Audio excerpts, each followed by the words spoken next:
Rugi gila-gila.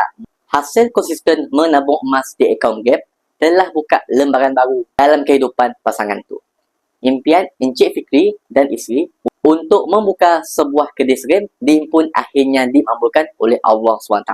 Alhamdulillah. Dengan bermodalkan 4 dinar iaitu 17 gram emas, Sidak tu jadikan sebagai modal permulaan bisnes. Selain daripada alat untuk simpanan dan juga pelaburan, emas juga boleh berfungsi sebagai modal untuk peniaga. Jadi, ada peniaga yang berkukukan hasil keuntungan daripada bisnes tu kepada emas. Cara tu tuan-puan boleh mengelakkan daripada wang keuntungan daripada bocor dan boleh dicairkan bila ada keperluan di kemudian hari kelak. Lagipun, kini tu kita boleh beli emas serendah RM100 melalui akaun emas Gap bersama Public Gold.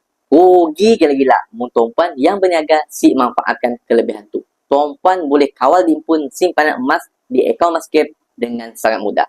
Hanya di ujung jari je tuan-puan. Jadi, nak menabung emas serendah RM100 hari tu, tuan-puan boleh follow kami. Lepas isikan detail di beg biru di bawah. InsyaAllah kami akan bantu tuan-puan dengan sebaiknya.